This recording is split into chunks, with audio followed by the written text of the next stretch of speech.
Obviously, great performance, but the power of pink itself. What all did it mean to you? Well, first of all, I think it's a vision that we had starting in 2004. And to see that vision just have grown over the years and everyone buy into it and know that you've made a difference. I think that the story that touches me more than anything else is there's one lady that called the DCH Foundation, lost her job, lost her insurance, needed help. She went and the DCH Foundation and the Breast Cancer Fund helped her with her mammogram, getting her treatment, all the things that she needed.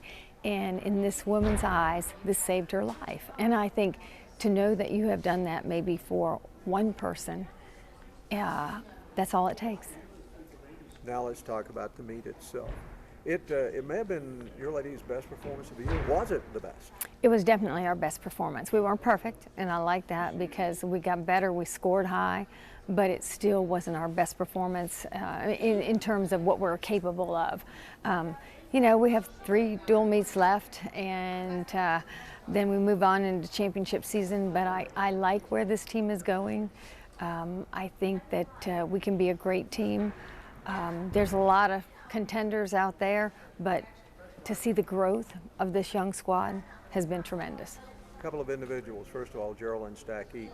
Best performance you've ever seen from Gerald? By far. As a junior, she's never had a better night, and to see her kind of bounce back after she had that fall that first week in December and strain her quad and then have to regain her confidence. It took her all fall to build. I think now she can be on a roll, and I don't expect her to be perfect every night, but boy, she was great. And to win SEC Gymnast of the Week, that's some pretty stiff competition. Well, in the SEC, if you are the SEC Gymnast of the Week, you're in contention to win the national championship in the all-around. So I think Geraldine has, really set a tone for what she wants to do. And now I think, hopefully this meet, I want to build on the confidence that she had and help her move forward. One other, Deandra Milner, going all-round for the first time. Sensational night, wasn't it? You know, Deandra is she's just a sensational competitor. She loves to compete. She's always better in competition than she is in practice. And I think that any coach will tell you that's what they like the most. I feel like she's just really come in and given us a spark this season. But it seems like she's been here since August. This week, number 4 against number 5. You don't need much to add to it. It's Georgia, isn't it? It's Georgia. This is one of our biggest rivals. We love going over there. You know, there was a period they had won 5 national championships, and I think anytime a team has had that kind of success, we knew to get to a national championship, we had to go through Georgia. Georgia knew if they were going to win one, they had to get through us. So I think, that it just goes without saying that this will be a great meet. And it is 2 very, very tough teams. What will your team have to do to get a win?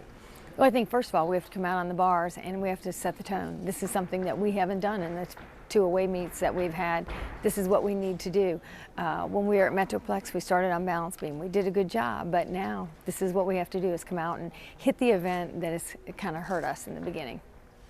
Do you think this is the Alabama-Georgia, do you think, Coach, this is the biggest rivalry in college gymnastics? I think it is. Our in-state rivalry with Auburn is pretty great, but I think in terms of, who has battled back and forth and in the same conference, I think for years, it has been the University of Georgia. I think Florida is in there with us, but if you go back to the 1987, 88, Georgia won in 87, we won in 88, this extends over many, many years. Are these the type of meets that just as a coach you love to compete against? I love to compete in this kind of meet because they'll have a great crowd. They'll have 9,000 people in Stegman Coliseum. It'll be a crowd that's cheering for the Bulldogs, and there won't be many people cheering for us, but we're going to try and win that ESPN crowd over. All right, and finally, for me, last year was the first year that Suzanne Yacklin, wasn't there. Was it a little bit strange, not for her not being on the other side? You haven't really kind of gotten too far away from that because as we walk in there and in this televised meet, Suzanne will be the commentator that we'll be sharing with the country about this competition. So, you know, I think it's more than about coaches. I think it's about great athletes. They're great athletes since the 1980s. Our great athletes since the 1980s. I can still hear our alumni talking from this past weekend about the Georgia meet. So, I think it's a great thing. It has helped build college gymnastics to where it is in terms of people coming, watching, and supporting women's athletics.